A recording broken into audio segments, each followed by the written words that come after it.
undang-undang macam apa lagi ini?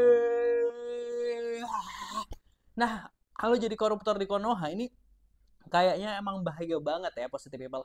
Undang-undang perampasan aset nggak juga disahkan. Malah undang-undang yang seakan melindungi koruptor udah disahkan duluan.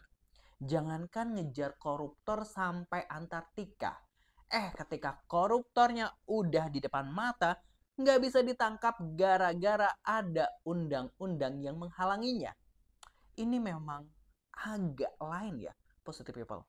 Siapa sih yang ngusulin undang-undang direksi sampai komisaris BUMN ini nggak bisa disentuh KPK dengan adanya pasal dalam undang-undang BUMN terbaru ini?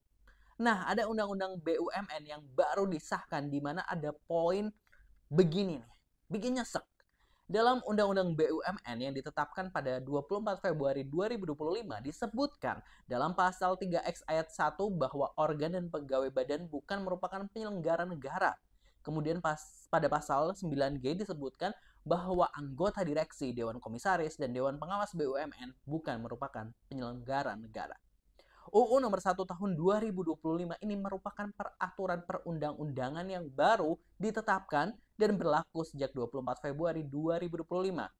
UU tersebut mengubah UU nomor 19 tahun 2003 tentang BUMN.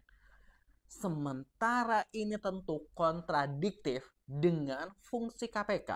Salah satu objek yang ditindak oleh KPK adalah penyelenggara negara yang melakukan tindak pidana korupsi.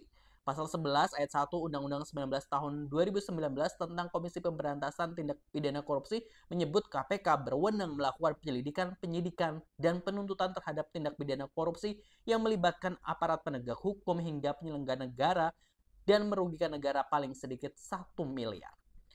Rupanya undang-undang ini sudah diteken dan berlaku Februari 2025.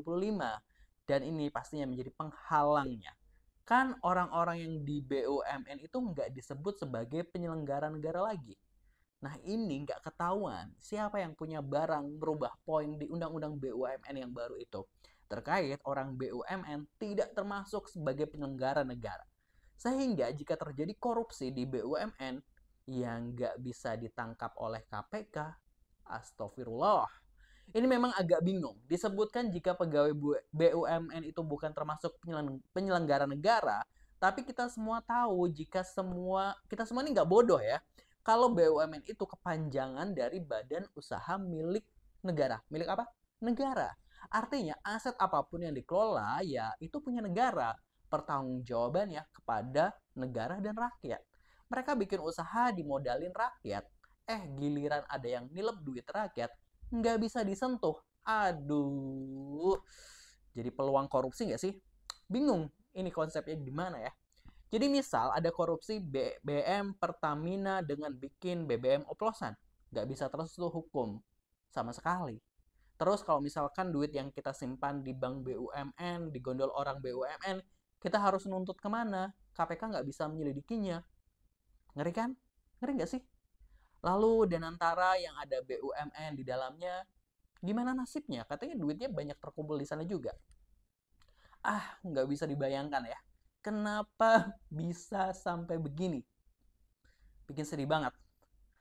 Dari sumber Tempo disebutkan 29 April lalu Menteri BUMN Erick Thohir dan Wakil Ketua KPK Johannes Tanak ngebahas soal UU BUMN yang baru dan membahas sejauh mana kewenangan KPK nantinya.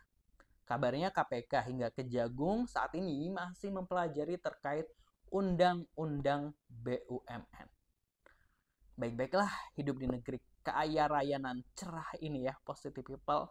Ada pepatah bilang, korupsi bukan hanya karena ada niat dari pelakunya, tapi karena ada undang-undang yang melindunginya.